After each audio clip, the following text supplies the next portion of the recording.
नमो नमः। काव्य शास्त्र के सर्वेक्षण की कड़ी में हम 6 संप्रदायों के अंतर्गत रस संप्रदाय की चर्चा पूर्व में कर चुके हैं। उससे पूर्व हमने काव्य शास्त्र किसे कहते हैं, काव्य शास्त्र से क्या तात्पर्य है, काव्य शास्त्र की विषय वस्तु इत्यादि की चर्चा करते हुए 6 संप्रदायों के विषय में बात की। और प्रथम संप्रदाय रस संप्रदाय की हमने पिछले वीडियो में चर्चा की। आज हम दूसरे मुख्य संप्रदाय अलंकार संप्रदाय की चर्चा करेंगे।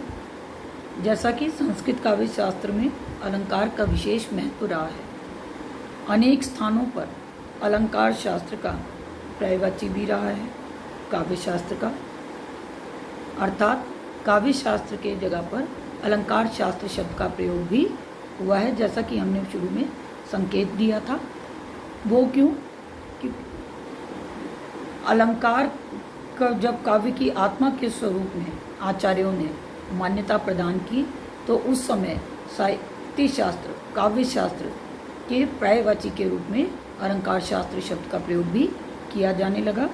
अनेक आचार्यों के काव्य शास्त्रीय ग्रंथ के नाम भी अलंकारमय ही रहे हैं।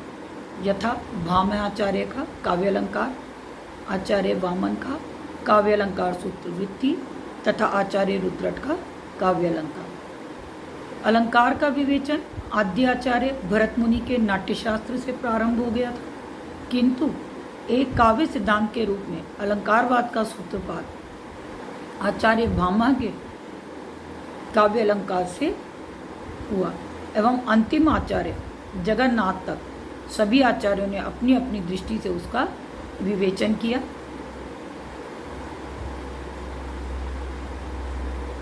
अलंकार शब्द का निर्माण अलम और कार के योग से हुआ है। अलम शब्द का अर्थ है भूषण। इस प्रकार अलंकार का सामान्य अर्थ वाणी को विभूषित करने वाला तत्व माना गया। व्युत्पत्ति के आधार पर अलंकार के 3 अर्थ प्रचलित हैं। पहला, अलम करोति इति अलंकार। दूसरा, अलम क्रियते अनेन इति अलंकार। और तीसरा, अलंकरणम इति अलंकार। प्रथम अर्थ में अलंकार को काव्य का शोभा प्रथम अर्थ में अलंकार को काव्य शोभा का कारक धर्म स्वीकार किया गया है। दूसरे में वह काव्य शोभा का साधन है तथा तीसरे में उसकी स्वतंत्र सत्ता है। अलंकार शब्द के अर्थ की भी 3 स्थितियां संस्कृत काव्य शास्त्र में पाई जाती हैं। आरंभ में काव्य के एकमात्र प्रभावक धर्म अलंकार को अलंकार कहा गया। बाद में रीति, गुण, वृत्ति, वक्रोक्ति, दोषाभाव, रस सभी तत्वों को काव्य शोभा का उपकारक अनुभव किया गया एवं अलंकार शब्द के द्वितीय व्युत्पत्ति में के अंतर्गत सभी को अलंकार मान लिया गया।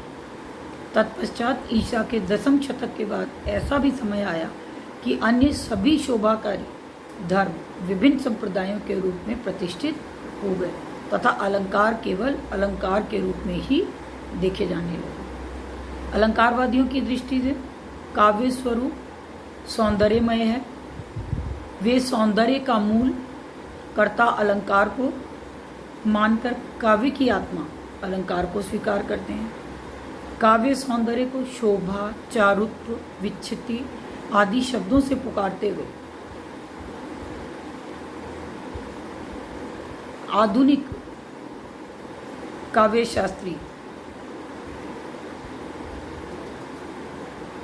शोभा का मूल कारण वचन वक्रता, अर्थ वक्रता आदि में देखते हैं तथा इस वक्रता को कवि की नैसर्गिक प्रतिभा की उपज मानते हुए अलंकार का नाम देकर काव्य की आत्मा सिद्ध करते हैं।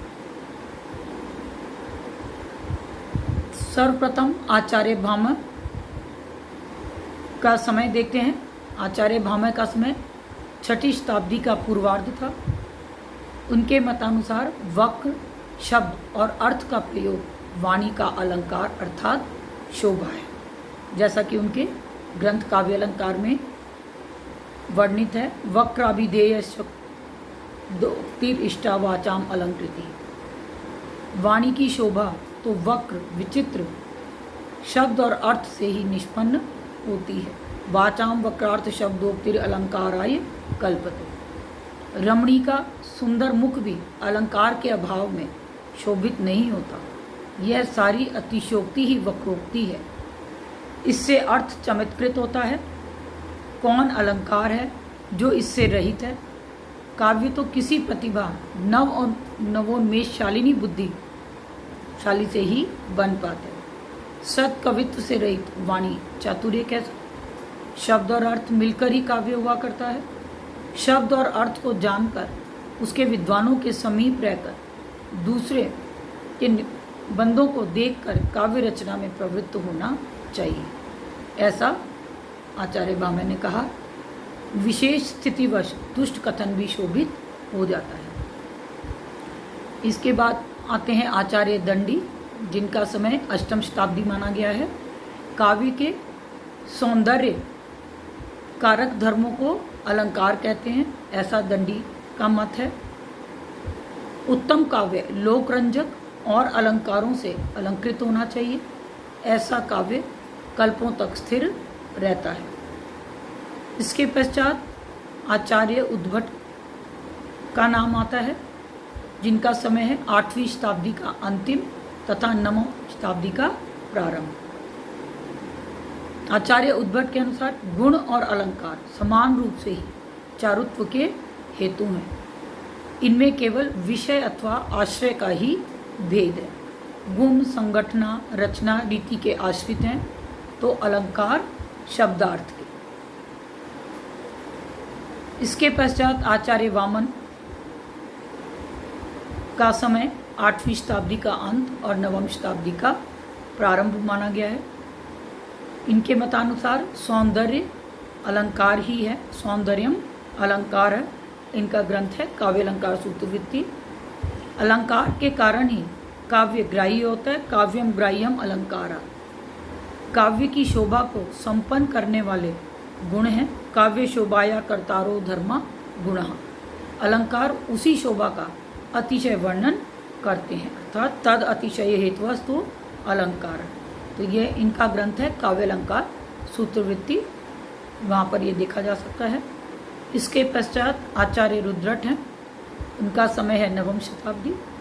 कवि की उज्ज्वल बुद्धि की ही सा अलंकार अर्थात अलंकार सहित काव्य की रचना में समर्थ होती है। इनके ग्रंथ का नाम भी काव्य अलंकार ही है।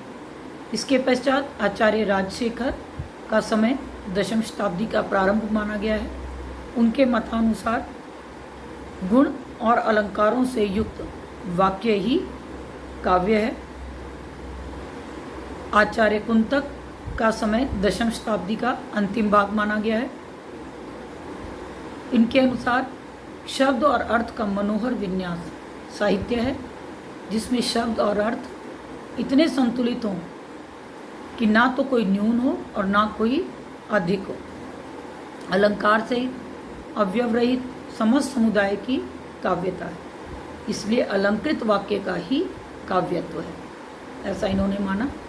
अलंकार काव्य का स्वरूप आधायक धर्म है, ना कि काव्य में अलंकार का योग होता है।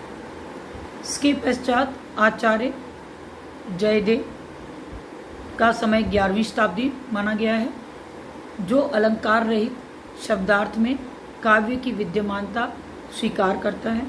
उसे उष्णता से रहित अग्नि को भी स्वीकार करना होगा।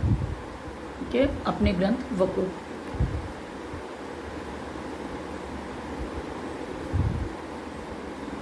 चंद्रालोक में कहा है। इनके विपरीत अन्य संप्रदायों से संबंध आचार्यों यथा आनंदवर्धन, जो ध्वनि संप्रदाय के प्रवर्तक माने जाते हैं, आचार्य वामन, कुंतक, आचार्य मम्मट, विश्वनाथ, जगन्नाथ ने भी अलंकार का विवेचन किया है, किंतु उनकी दृष्टि में अलंकार काव्य की आत्मा न होकर केवल एक आभूषण है, जो सुंदरता तो बढ़ाता है किंतु अस्तित्व के लिए आत्मा के समान अनिवार्य नहीं है। उनके मतों का विवेचन हम उनके आचार्यों के संबंधित संप्रदायों के संदर्भ में ही चर्चा करेंगे। इति अलंकार संप्रदाय। और पुनः अलंकार की चर्चा करते हुए हम आधुनिक काव्य शास्त्री श्रद्धेय डॉक्टर ब्रह्मानंद शर्मा और परम आदरणीय डॉक्टर रेवा प्रसाद द्विवेदी जी का क्या मत है, इसकी भी हम आगे यथास्थान चर्चा करेंगे। अस्तु क्रमशः। नमो नमः।